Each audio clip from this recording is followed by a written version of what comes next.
हरे कृष्णा। आज हम जिस विषय पे बात करने वाले हैं वो है आत्मविश्वासी भक्त बच्चों की कैसे परवरिश करें। तो स्टार्ट करते हैं। नमो ओम विष्णुपदाय कृष्णपृष्ठाय भूतले श्रीमते भक्ति वेदांत स्वामिनीति नामिने नमस्ते सरस्वते देवे गौरवाणी प्रचारिणे निर्विशेष शून्यवादी पाश्चात्य देश तारिणे। जय श्री कृष्ण चैतन्य प्रभु नित्यानंदा श्री अद्वैत गदाधर शिवासादि गौर भक्त वृंदा। हरे कृष्णा कृष्ण कृष्ण हरे हरे, हरे राम राम राम हरे हरे। तो इस विषय पे मैंने चर्चा करने का सोचा क्योंकि काफ़ी माता पिता से बात हो रही थी जो कि इसको लेके चिंतित थे। और फिर मैंने इंटरनेट पे कुछ ऐसे टॉक्स सुनी जो भी इस विषय से जुड़ी हुई थी। तो मैंने सोचा इस पे थोड़ा विस्तार में बात करेंगे। तो आत्मविश्वास आजकल बहुत ज़्यादा इस पे बात हो रही है बच्चों के विषय में। स्कूल में भी बच्चों को बताया जाता है कि उनको बोल्ड कॉन्फिडेंट होना चाहिए, साहसी होना चाहिए, आगे मतलब स्टेज पे जाने से कतराना नहीं चाहिए, किसी से बात करने में हिचकिचाहट नहीं होनी चाहिए। आगे चल के ये इनको इंटरव्यूज़ में काम आएगा, अच्छी नौकरी मिल सकती है, नौकरी में भी प्रेजेंटेशंस बनानी होती हैं आजकल। तो ये आत्मविश्वास की जो क्वालिटी है उस पे बहुत ज़्यादा चर्चा आजकल होती है। पर हम इस तरह के आत्मविश्वास की बात नहीं कर रहे, क्योंकि ये तो ज़रूरत पड़ने पे समाज हमारे बच्चों को सिखा ही देगा कैसे उनको मतलब अपने नौकरी के रिलेशन में आगे बढ़ना है। पर हम जिस विषय पे चर्चा करना चाहते हैं वो है कि हम किस प्रकार अपने बच्चों की परवरिश करें कि उनको अपनी जो आइडेंटिटी है कृष्ण भक्त होने की, मतलब ये जो उनकी पहचान है, इसमें इनको आत्मविश्वास होना चाहिए। और समाज के सामने अपने आप को कृष्ण भक्त प्रस्तुत करने में उनको हिचकिचाहट नहीं होनी चाहिए। तो ऐसे हम किस प्रकार से बच्चों को ये हौसला दे सकते हैं? तो इस पे हम थोड़ा विस्तार में बात करेंगे। तो एक्चुअली इसकी शुरुआत तो बच्चा होने से पहले शुरू होती है, जो कि है गर्भाधान संस्कार से। उसका क्या रिलेशन है कि गर्भाधान संस्कार से हम ऐसे जीवात्मा को आकर्षित करना चाहते हैं जिसको भक्ति में रुचि है। तो ऐसा अगर बच्चा हमारे परिवार में आएगा तो हमारा काम आसान हो जाता है, क्योंकि शुरू से उसके पूर्व जन्म से उसकी ऐसी प्रवृत्ति है कि वो भी स्वयं भक्ति में आगे बढ़ना चाहते हैं। अगर ऐसा ना भी हो, मतलब ये ऐसा नहीं है कि अगर हमने गर्भाधान संस्कार नहीं किया तो हमारे बच्चे भक्ति में आगे नहीं बढ़ सकते। ऑफ कोर्स ऐसा नहीं है। हम सब इसमें जो लोग कृष्णा कॉन्शियसनेस में, इस्कॉन में जुड़े हुए हैं, अलग अलग बैकग्राउंड से हम आते हैं, तो ऐसा नहीं है। पर अगर हम अच्छी तरह से प्लानिंग करें तो कैसे हमारी भी जीवन में शांति पूर्वक होगा और बच्चों के लिए भी अच्छा है। तो ये एक बहुत महत्वपूर्ण स्टेप है गर्भाधान संस्कार। और अगली बात जो मैं करना चाहती हूँ इस विषय में, वो थोड़ी सी काउंटर इंट्यूटिव है। अगर हम सोचें, काउंटर इंट्यूटिव का मतलब कि हमें लगेगा नहीं कि ये इतना महत्वपूर्ण है।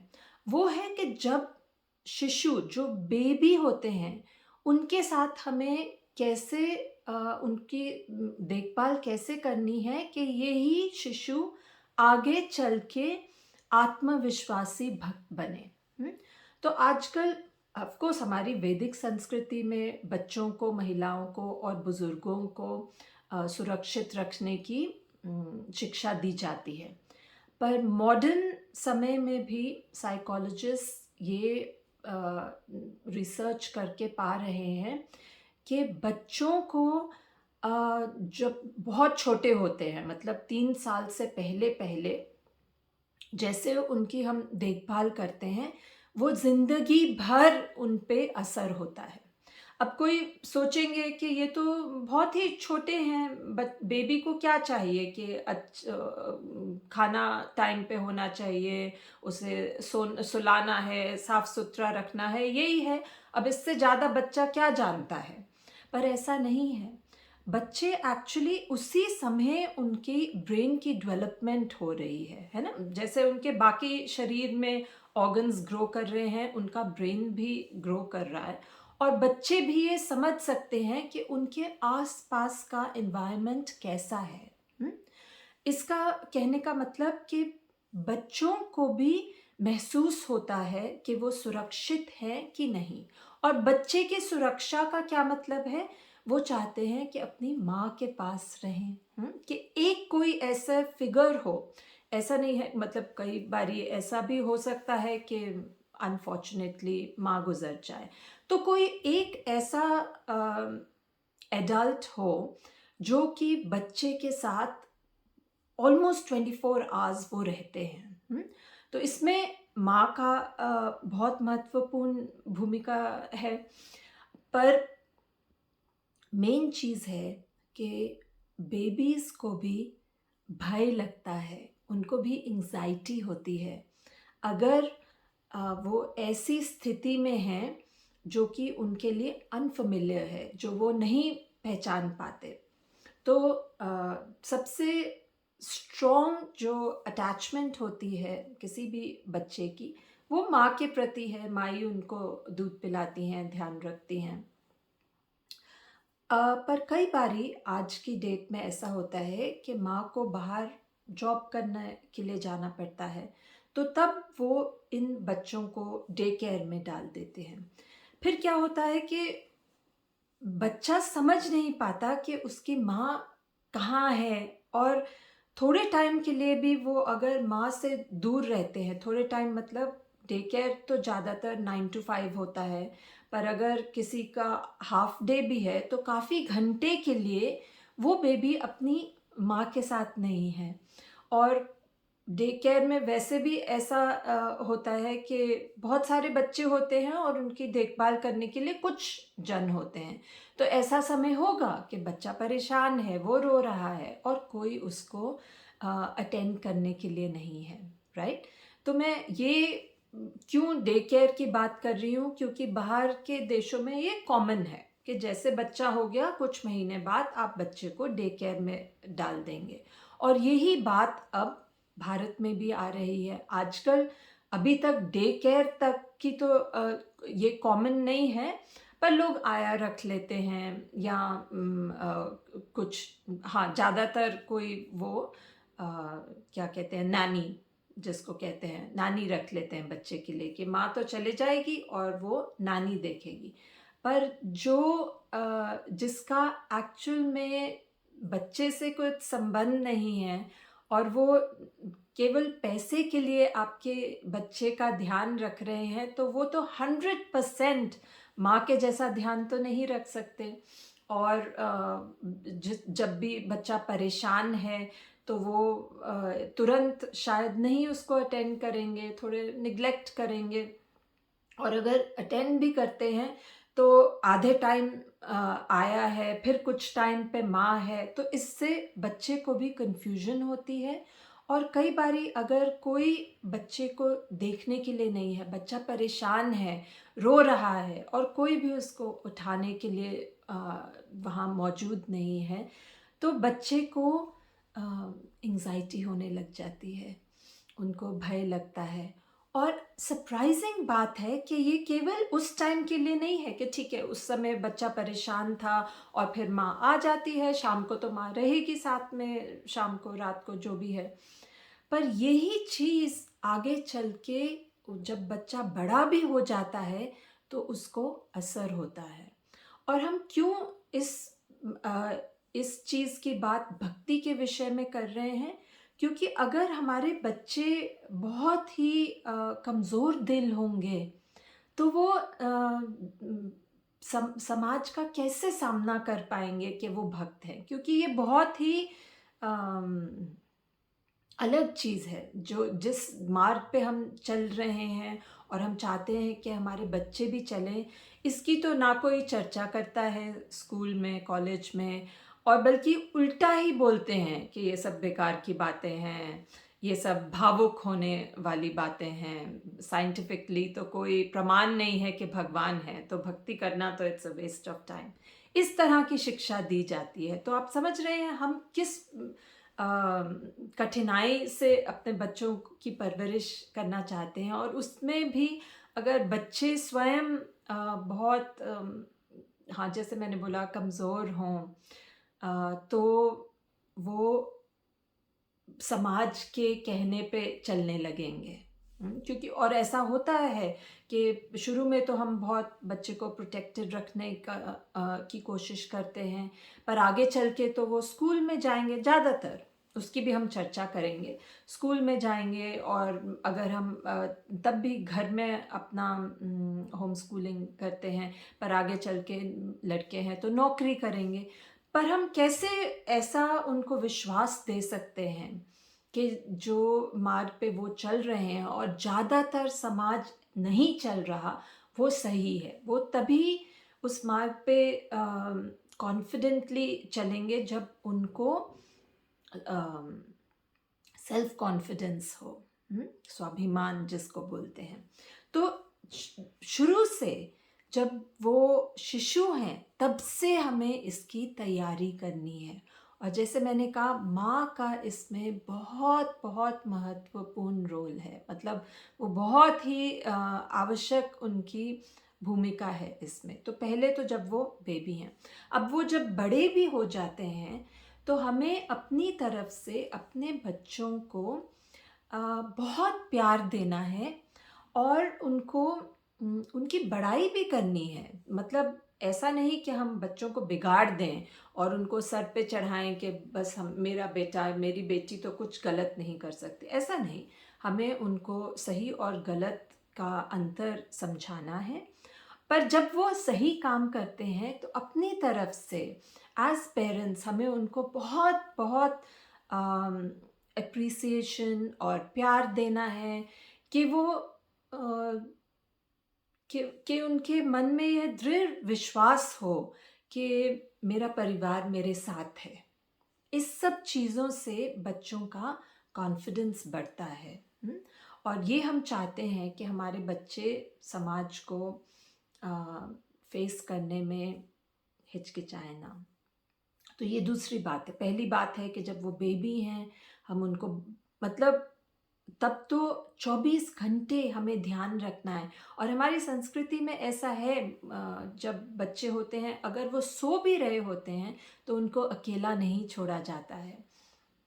मेरी मम्मी बताती हैं कि जब मैं थी, मेरी बहन थी, और कुछ साल बाद हमारा मेरे भाई का जन्म हुआ। तो उस समय 3 बच्चे हो गए और माँ को सँभालने में मुश्किल होती थी। तो मेरे पिताजी की दादी, मतलब हमारी परदादी आईं उनके साथ रहने के लिए। तब पिताजी आर्मी में थे, तो कहीं उनकी पोस्टिंग हुई थी, तो दादी वहाँ उनकी रहने लगी। तो वो तो बुज़ुर्ग थीं, वो कुछ ख़ास कर नहीं सकती, पर वो बच्चे के पास बैठी रहेंगी। जैसे अगर बच्चा सो रहा है, उसका ध्यान रखेंगी, या अगर माँ आस-पास कुकिंग कर रही हैं, तो वो गोद में लेके रखेंगी। तो बच्चे को इतना ध्यान दिया जाता है कि हमेशा कोई उसके साथ हो। और सबसे ज़रूरी है कि माँ हो, और क्योंकि माँ के सर पे भी बाकी ज़िम्मेदारी होती है घर की, तो कोई और घर का सदस्य अगर मदद कर सकता है, तो वो सबसे उत्तम है। अगर माँ को नौकरी के लिए भी जाना है, तो ऐसा अरेंजमेंट हो सके कि उनके सास-ससुर या माता-पिता आके उस समय उनको सपोर्ट करें, तो बहुत ज़रूरी है। तो ये 2 बातें हमने डिस्कस करी कि बेबी को बहुत प्यार से रखना है, और बच्चे जब बड़े भी हो जाएँ, So we have to give them so much love and affection and appreciation कि उनको ये बाहर खोजना ना पड़े। ये बहुत ज़रूरी है कि हम ज़्यादातर फ्रेंड सर्कल में या इवन करियर में अच्छा करना चाहते हैं, क्योंकि हर इंसान का स्वाभाविक है, वो चाहते हैं कि लोग उनको एप्रिशिएट करें। इसी को हम खोजने के लिए, इस एप्रिसिएशन पाने के लिए इतना कुछ करते हैं कि बहुत पढ़ाई करना, बहुत अच्छी नौकरी लेना, नौकरी में भी promotions. It's not only for the wealth, मतलब ये खाली हम धन इकट्ठा करने के लिए नहीं करते। सब लोग चाहते हैं कि उनकी प्रशंसा हो। अगर ये जो हर इंसान की नीड है, अगर हम परिवार में ही पूरी कर दें, तो वो बाहर इसको नहीं खोजेंगे। तो ये इसलिए हमें बहुत ज़रूरी है कि हम अपने बच्चों को एप्रिशिएट करें, जो भी वो अच्छा करते हैं।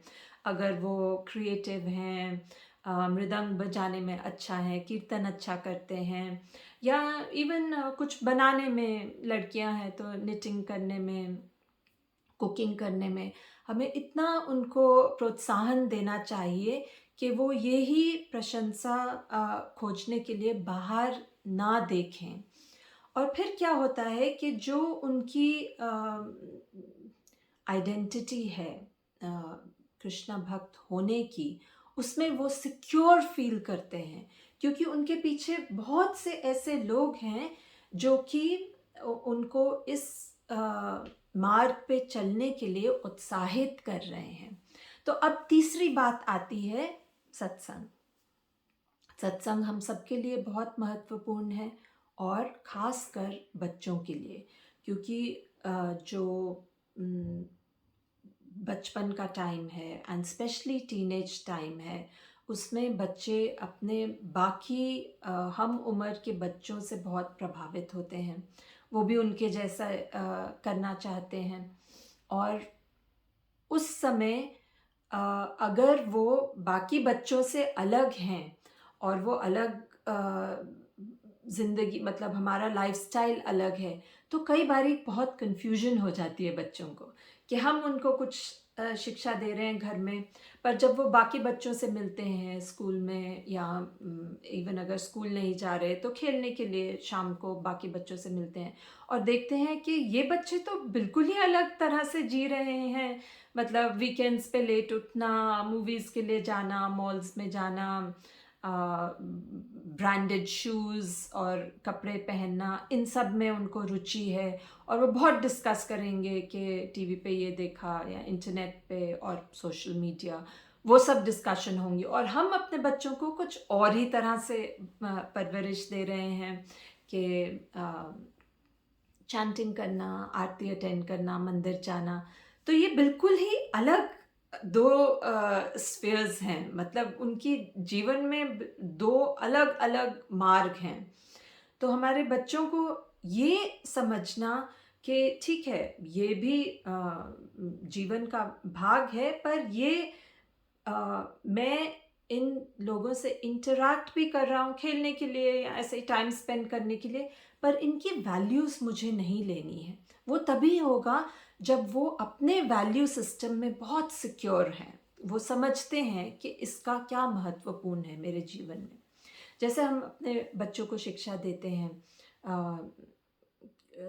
कृष्ण भगवान कहते हैं ममेव वांश जीवलोके जीवभूत सनातना, कि सब जीव आत्मा मेरे ही अंश हैं, मेरे से अलग हैं, पर मेरे से ही उत्पन्न हुए हैं। और इन जीवात्माओं का क्या कार्य है, तो चैतन्य महाप्रभु बताते हैं चैतन्य चरितामृता में, जीवेर स्वरूप है कृष्ण नित्य दास। तो हम ये शिक्षा अपने बच्चों को देते हैं कि हमारा हर जीवात्मा का एक्चुअली ये अस्तित्व है कि हम कृष्ण के दास हैं। तो हमें अपने जीवन भी इस प्रकार जीना है कि वो हमारे हृदय में उतरे, और हम ऐसे अपनी day to day life centre करें कृष्ण भगवान के ऊपर। तो ये सब चीज़ें बहुत ही अटपटी लगती हैं बाकी लोगों को, खासकर बच्चों को। उनको तो आप ये अगर बताएंगे, जैसे लड़के हैं, उनको उनके जितने भी फ्रेंड्स हैं, बहुत जल्दी आजकल लड़के स्मोक करने लग जाते हैं, ड्रिंक करने लग जाते हैं, बाहर क्लब्स में घूमना। और जो लड़कियां हैं, उनकी भी फ्रेंड्स, बॉयफ्रेंड्स, ये सब लड़कों के ऊपर चर्चा होनी। तो हम चाहते हैं कि हमारे बच्चे इस सबसे दूर रहें। तो हम उनको सुरक्षित रखने के लिए सत्संग बहुत ज़रूरी है। हम बच्चों को ऐसी संगति दें कि ऐसे लोग भी हैं समाज में, पर कुछ ऐसे लोग हैं जो हमारे जैसे हैं। Because everybody wants to fit in, मतलब सबका स्वभाव होता है कि वो एकदम अलग नहीं दिखना चाहते। जैसे मैं एक सिख परिवार से हूँ, तो इसमें जो लड़के हैं वो भी लंबे बाल रखते हैं। वो सिख धर्म में कहा गया है, केश और कृपान, ऐसी 5 चीज़ें हैं जो कि लड़का लड़की सबको फॉलो करनी है। तो हम भी जब जब हम परिवार में थे, तो लड़कियों को भी बाल काटने की अनुमति नहीं है, और ये नियम लड़के भी पालन करते हैं। तो आपने देखा होगा, जो सिख लड़के हैं वो पटका पहनते हैं, जूड़ा ऊपर बनाते हैं, और जो जब वो बड़े हो जाते हैं तो पगड़ी पहनते हैं, टर्बन। पर जो हमारे परिवार में लड़के थे, वो बहुत शर्माते थे जब वो थोड़े बड़े हो गए, क्योंकि एकदम से वो अलग दिखते हैं। और आप मानिए, जितने भी मेरा भाई, मेरे कज़न्स हैं, उन सब ने बड़े होके अपने बाल छोटे कटवा लिए। वो मन से अपने सिख धर्म को फॉलो करते हैं, गुरुद्वारे भी जाते हैं, पर वो एकदम अलग नहीं दिखना चाहते थे। तो ये स्वाभाविक है। तो इस प्रकार से हमारे भी बच्चे, अगर हम चाहें कि तिलक पहन के, धोती कुर्ता पहन के बाहर बाकी बच्चों के साथ मिलें, तो वो हिचकिचाएंगे। पर यही बच्चों को अगर हम मंदिर लेके जा रहे हैं, बाकी बच्चे भी ऐसे ड्रेस्ड हैं, और अगर कोई माला कर रहा है तो कोई बच्चा उसका मजाक नहीं उड़ा रहा, तो फिर उनको लगेगा कि ठीक है, मैं इस मार्ग पे अकेला नहीं हूँ, बाकी भी बच्चे हैं जो मेरे जैसे हैं। तो इसलिए हम ये सत्संग बच्चों को देना चाहते हैं। इसके लिए माता पिता होते हुए हमें प्रयास करना चाहिए कि हम ऐसी स्थिति में हों कि हम बच्चों को ये संगति दे सकें। तो हम या तो बहुत अच्छी भक्तों की कम्युनिटी में रहें, जैसे ऑफ कोर्स मायापुर है, वृंदावन है, पर विश्व में बहुत सी ऐसी कम्युनिटीज़ हैं। बल्कि जब मैं इस बारे में सोच रही थी, तो ये भी मन में आया कि केवल कम्युनिटी में होने से तो बच्चों को ये आत्मविश्वास नहीं मिलेगा। हमें तब भी प्रयास करना है, क्योंकि आप मानिए, कुछ ऐसे बच्चे हैं मायापुर में जो आगे चल के भक्त नहीं बनना चाहते। वो इतने अच्छे धाम में उनकी परवरिश हुई है, पर आगे चल के वो समाज की बाकी चकाचौंध में आ जाते हैं और बिल्कुल ही अलग जीवन व्यतीत करने लग जाते हैं। मेरी बेटियां मुझे दिखाती हैं कई लड़कियों के सोशल मीडिया वगैरह, आप देख के अब बिलीव नहीं कर सकते हो कि ये भक्त बच्चे हैं। तो केवल किसी अच्छी जगह पे जाने से नहीं, तब भी हमारा प्रयास जारी रखना है कि उस जगह में भी बच्चों को अच्छी संगति प्राप्त हो। और ऐसी कई जगहें हैं, जैसे मिडल ईस्ट कंट्रीज़ में हम थे, दुबई में, ओमान में। अब मैं देख रही हूँ कि जो बच्चे मेरी बेटी के उम्र के थे, अब बड़े हो गए हैं और बहुत अच्छा प्रचार कर रहे हैं, चैंटिंग कर रहे हैं, भक्ति में जुड़े हुए हैं। तो ये लोग तो भारत से बहुत दूर हैं, पर मैंने ये नोटिस किया कि माता पिता ने बहुत प्रयास किया कि अपने बच्चों को हमेशा भक्तों की संगति में रखें। तो हमें जहाँ पर भी हम हैं, हमें प्रयास करना है कि भक्तों के साथ ही रहें, और ख़ासकर उन भक्तों के साथ जिनके बच्चे हमारे बच्चों की उम्र के हों। और अगर ऐसा भी हम नहीं कर सकते, क्या पता हमारे पति के जॉब की वजह से या कोई और कंस्ट्रेंट की वजह से हम ऐसी जगह पे हैं जहाँ भक्त नहीं हैं, हम मंदिर से बहुत दूर हैं, हम हफ्ते में एक ही बारी जा सकते हैं या महीने में एक बारी जा सकते हैं, तो तब भी हमें संगति बनाने का प्रयास करना चाहिए। माताओं को बाकी माताओं के साथ मिलके प्रचार करना चाहिए, क्योंकि माताओं का बहुत महत्वपूर्ण भूमिका है अपने पूरे परिवार को प्रभावित करने में। तो आप धीरे-धीरे प्रचार करिए, या बच्चों की क्लास अपने घर में रखिए, कि आप बाकी बच्चों को जो आपके घर के आस-पास हैं, ये कृष्णा भावामृत की शिक्षा दे रहे हैं, और तब आपके बच्चे देखेंगे कि हाँ, ये इतनी महत्वपूर्ण चीज़ है कि बाकी बच्चों को भी अपनानी चाहिए। और जब वो देखेंगे कि ये बाकी बच्चे भी एप्रिशिएट कर रहे हैं, उनके पेरेंट्स आगे आके कृतज्ञ हैं कि उनको ये अच्छी शिक्षा दी जा रही है, तब उनका इस चीज़ में आत्मविश्वास और बढ़ेगा कि हाँ, वाक़ई ये जो हमें शिला प्रभुपाद ने बहुत उत्तम शिक्षा दी है, ये बहुत-बहुत महत्वपूर्ण है और हमें अपने जीवन में उतारनी चाहिए। तो ये कुछ चीज़ें थी जो बाकी भी हमने अलग कॉन्टेक्स्ट में बात किया है, बच्चों की परवरिश कैसे होनी चाहिए, कि पूरा जो हमारा एटमॉस्फेयर है वो इतना प्रफुल्लित होना चाहिए कि बच्चों को अच्छा लगे, उनको ये नहीं लगे कि हम कुछ ऐसा कर रहे हैं जो बाकी दुनिया तो एन्जॉय कर रही है और हम एकदम ऐसे सीरियस और गंभीर मार्ग में लगे हुए हैं कि बिल्कुल ही इसमें अ, अच्छा नहीं लगता, चैंटिंग कर रहे हैं और इतनी हेवी हेवी फिलॉसफी वाली किताबें पढ़ने के लिए माता-पिता बोल रहे हैं। तो हमें बाकी भी जो बहुत अच्छी चीज़ें हैं कृष्णा कॉन्शियसनेस की, वो हमें अपने जीवन में उतारनी चाहिए और उससे बच्चों को बहुत अच्छा लगेगा। जैसे कीर्तन है, बढ़िया सा हम जब भगवान का श्रृंगार करते हैं और पूरा परिवार उसमें सहयोग देते हैं, तो अच्छा लगता है। और प्रसादम, किस बच्चे को प्रसाद से आकर्षण नहीं है। तो जैसे मृगाक्षी माता जी हैं और बहुत सी माता जी लगी हुई हैं कि अलग अलग वैरायटी हो प्रसादम में, कि हमारे बच्चे कभी बाहर के खाने को देखें ना और उनको ये ना लगे that we are missing out. तो ये सब प्रैक्टिकल टिप्स तो हैं ही, पर इस चर्चा में मैं खास कर ये एम्फसाइज करना चाहती थी कि हमारे बच्चों को आत्मविश्वास होना चाहिए कि हम कृष्णा भक्त हैं, और ये मेरे जीवन में बहुत ही उत्तम चीज़ है जो कि मैं गंवाना नहीं चाहता।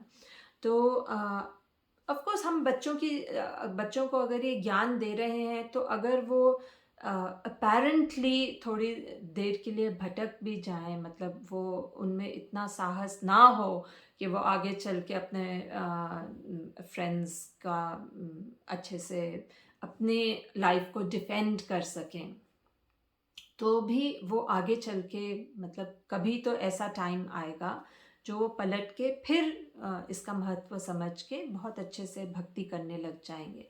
पर उससे भी बढ़िया तब होगा जब थ्रू आउट द लाइफ वो विचलित ना हो, उनको बाकी अपने फ्रेंड्स, कज़न्स, इवन बुज़ुर्ग रिलेटिव्स से बात करने में हिचकिचाहट ना हो इस विषय पे, कि भक्ति मार्ग के बारे में। तो ये कुछ बातें थी कि हमें बच्चों को प्यार देना है, प्रोत्साहन देना है, और ये शुरुआत से। तो इसलिए ये जो हमारी चर्चा है, ये केवल माता-पिता के लिए रेलेवेंट नहीं है, उन यंग गर्ल्स के लिए भी रेलेवेंट है जो अभी जिनकी शादी नहीं हुई, क्योंकि उन्हें अपने जीवन की प्लानिंग ऐसे करनी चाहिए कि जब उनके बच्चे हों, वो उनको ज़्यादा से ज़्यादा टाइम दे सकें। तो आप क्या अपना एक्सपेक्टेशंस हैं लाइफ में, या जब आप विवाह के लिए किसी से बात करते हैं तो आपकी क्या राय है कि आगे चल के आपको नौकरी करनी है नहीं करनी है, बच्चे होंगे तो कैसे उनकी परवरिश करनी है? ये सब क्लैरिटी हमें बच्चे होने से पहले होनी चाहिए। ये नहीं कि हम we are just winging it कि ठीक है, हम 15 नहीं, हम 20 साल की उम्र में कृष्णा भावामृत में आए और अब हमारे जीवन अच्छा है तो ठीक है, बच्चे भी जैसे तैसे पल जाएं, बाद में देखा जाएगा। ऐसा नहीं है।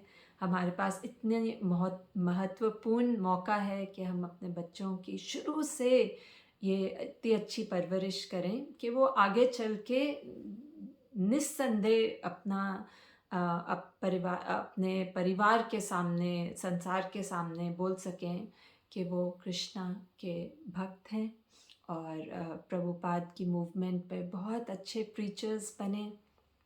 तो ये साहस उनको हमें देना है as parents, through love, affection and appreciation. तो इसमें हमें एक और बात जो इस विषय में मेरे मन में आई कि हमें बहुत ऐसे सर पे नहीं चढ़ाना है बच्चों को, एकदम इनको गर्व नहीं होना चाहिए कि हाँ हम तो कृष्णा भक्त हैं और बाकी सब लोग तो मतलब दे आर सो सिंफुल, मतलब एकदम पापी हैं। ऐसे भी गरूर नहीं होना चाहिए। तो ये अंतर है, आत्मविश्वास होना और कुछ ज़्यादा गर्व होना, इन दोनों में अंतर है। पर आज की स्थिति में बच्चों को इतना डाउट होता है अपने ऊपर कि अगर हम उनको अपनी तरफ से इनकरेजमेंट दे रहे हैं तो इसमें हम कुछ गलत नहीं कर सकते। इनफैक्ट ये फीडबैक मुझे मेरी बेटियों ने दिया, क्योंकि मैं उनको बोल रही थी कि अगर हम बच्चों को बहुत ज़्यादा इनकरेजमेंट, अप्रिसिएशन दें तो ऐसा भी हो सकता है कि वो बहुत ही प्राउड हो जाएं और ओवर कॉन्फिडेंट हो जाएं। तो उन्होंने बोला नहीं मम्मी, आजकल की स्थिति ऐसी है कि सब कोई बच्चे anxiety, depression, low self esteem, मतलब उनको अपने ऊपर विश्वास नहीं है। तो समाज की जो भी आप बोलें, जैसे कंपटीशन है या एटमॉस्फेयर ऐसा हो गया है कि बच्चे भी एक दूसरे को नीचा दिखाना चाहते हैं सटली, पर वो प्रभाव बच्चों के माइंड पे हो जाता है। तो खासकर जब हम इस मार्ग पे चल रहे हैं जो कि बहुत ही अलग है, तो उसमें तो और भी उनको डाउट और हेजिटेशन, हिचकिचाहट होती है। तो इसलिए हमारे बच्चों के लिए बहुत ज़रूरी है कि जो वो सही चीज़ें कर रहे हैं उसको हम अप्रिशिएट करें as parents. We want them to grow up to be confident individuals, not so that they succeed in their material life, but that they have the confidence to present themselves as devotees. वो अपने आप को भक्त कहलाने में हिचकिचाए ना, और इसके लिए हमें बहुत बहुत प्रयास करना है एज पेरेंट्स। तो मैं इतना कहना चाहती हूँ, और फिर क्वेश्चन आंसर्स के लिए हम अलग से मिलेंगे। हरे कृष्णा, दंडवत प्रणाम। वाञ्छाकल्पतरुभ्यश्च कृपा सिन्धुभ्य एव च पतितानां पावनेभ्यो वैष्णवेभ्यो नमो नमः। हरे कृष्ण।